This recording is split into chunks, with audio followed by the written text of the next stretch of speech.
Good morning, whoever's hearing this. Today is the 11th, I believe, or the 10th. And as you can see here in Plainfield, we've been snowed on.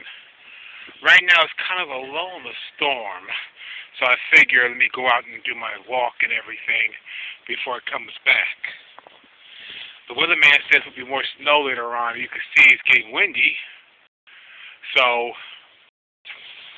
I don't know what the conditions are going to be later on, but I know it's not going to be nice. So this is my little clip of Hillcrest Avenue in Plainfield.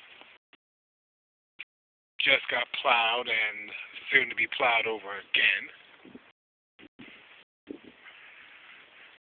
I'm going to take myself inside. And I hope you're inside too today if you're around these parts. Peace.